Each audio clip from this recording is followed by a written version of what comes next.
प्यारे दोस्तों, आप सबका इस वीडियो में बहुत बहुत स्वागत है। दोस्तों, आज एक बहुत ही प्यारी बड़ी मज़ेदार कहानी मैं आपके साथ शेयर करने जा रहा हूँ। कहानियों के संबंध में दोस्तों मैं ये कहना चाहता हूँ आपको कि ये हमारी सच्ची दोस्त होती है। जिस व्यक्ति के पास जितनी कहानियाँ, वो व्यक्ति उतना ही अमीर, उसकी उतनी ही दोस्ती होती है। दोस्त इसके लिए मैंने कहा कि ये हमसे लेती कुछ नहीं है, लेकिन हमें जिंदगी का एक बड़े से बड़ा सबक सिखाने में ये सक्षम होती है। कहानियां हमारी मार्गदर्शक भी है। बचपन में हमारी नानी, हमारी दादी या हमारी माँ या हमारी बुआ हमें कहानियां सुना सुना कर सुलाती थी, ताकि ये कहानियां हमारे जहन में घर कर ले और जिंदगी के किसी न किसी पड़ाव में अपने आप को जाहिर करके हमारा मार्गदर्शन करे। बड़ी ही प्यारी होती है कहानियां दोस्तों, और एक कहानियों का एक बहुत बड़ा खजाना है, और उस खजाने में से एक एक हीरा मैं जमा करके आपके सामने प्रस्तुत करता हूं। और एक ऑनेस्टली एक बात मैं आपसे शेयर करना चाहूंगा दोस्तों, कि रोज नियमित ऐसा होता है कि कोई ना कोई कहानी किसी न किसी रूप में मुझे मिल ही जाती है। It's a miracle. मैं भी कभी कभी आश्चर्यचकित रह जाता हूं कि ऐसा तो पहले कभी नहीं होता था, लेकिन इसको एज अ सिग्नल में लेता हूं कि अस्तित्व ये चाहता है कि मेरे माध्यम से आप तक कोई एक बहुत अच्छी कहानी पहुंचे। तो I am enjoying this story telling. आज की जो कहानी है दोस्तों बड़ी मजेदार है, और इस कहानी के पीछे एक छोटी सी ओशो ने ध्यान विधि दी है, वो भी मैं आपके साथ शेयर करूंगा। एक दिन की बात है कि शैतान ने अपनी सभा में सारे अपने मंत्रिमंडल को बुलाया। उनके मंत्रिमंडल में काम, क्रोध, लोभ, मोह, माया, आलस, भय, ईर्ष्या, ऐसे सारे एक से एक सेनापति, एक से एक वजीर, एक से एक मंत्री थे। और सबको सामने इकट्ठा करके, जितनी भी रानियां थी उन सबको सामने इकट्ठा करके शैतान ने ऐलान किया कि आज के बाद मैं आने वाली जिंदगी संन्यस्त गुजारना चाहता हूं, और जितने भी उपद्रव मैंने पृथ्वी पे मचाए हैं, अब मेरा और आपका कोई संबंध नहीं है। अब मुझे मुक्ति चाहिए, मुझे मुक्ति दे दो।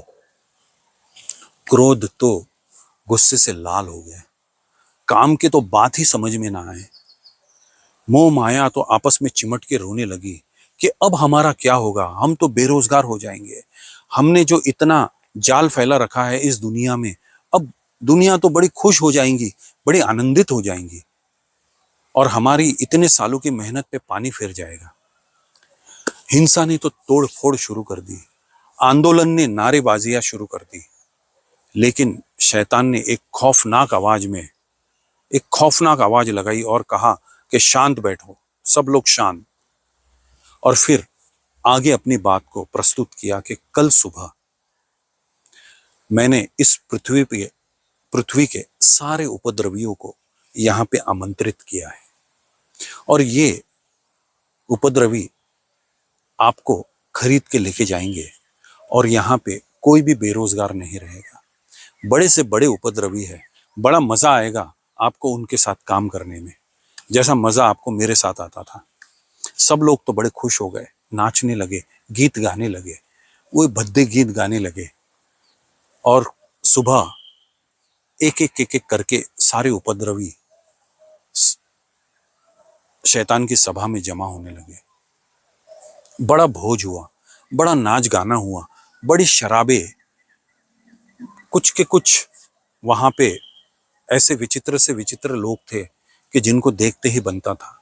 सारे उपद्रवी जमा हो गए थे उस सभा में, और शाम को उनकी नीलामियां शुरू हुई। सबसे पहले कहते हैं कि काम बिका, बड़े महंगे दामों में, क्योंकि काम ने ऐसा साम्राज्य फैला रखा है पृथ्वी पे कि जिसकी कोई हद नहीं है। उसके बाद क्रोध बिका, उसके बाद लोभ, मोह, माया, भय, आलस्य, और एक से एक सारी चीजें बिकने लगी, और धीरे धीरे धीरे धीरे शैतान की सभा खाली होती गई, और सबसे आखिर में शैतान के बिल्कुल बाजू में एक बेहद कुरूप दिखाई देने वाली डायन, जिसको देख के जी मचला जाए, ऐसी एक स्त्री खड़ी थी। सारे उपद्रवी शैतान के पास में आए और शैतान से पूछा कि महानुभाव, ये कौन है? और इसके गले में जो तख्ती है, इस पे तो सबसे ज्यादा दाम है, इतने ज्यादा दाम कि हम 4 लोग मिलके भी इसे खरीद ना पाए। शैतान ने बड़े गर्व से उठ के कहा कि ये मेरी सच्ची दासी है, ये मेरी सबसे ज्यादा वफादार डायन है, ये जिसके दिल में घर कर लेना उसका जीना हराम हो जाए। सब लोगों ने पूछा कि ये कौन है, कौन है ये? शैतान ने कहा बड़े गर्व से कि ये महत्वाकांक्षा है, ये महत्वाकांक्षा है, ये मेरी सबसे प्यारी सेविका है। और कहते हैं कि महत्वाकांक्षा सबसे ऊंचे दामों में बिकी। दोस्तों, ये कहानी यहीं समाप्त होती है। इस कहानी से आप ये समझ सकते हो कि सांसारिक जीवन में आदमी महत्वाकांक्षा से जीता है। जिसके पास जितनी बड़ी महत्वाकांक्षा है, वो उतना ही व्यस्त हो जाता है जीवन में। ये जो लोग कहते हैं ना कि मैं बड़ा बिजी हूं, समझ लेना ये उतना ही महत्वाकांक्षी आदमी है। ये जो डायन है, इसने उसे चिमट रखा है।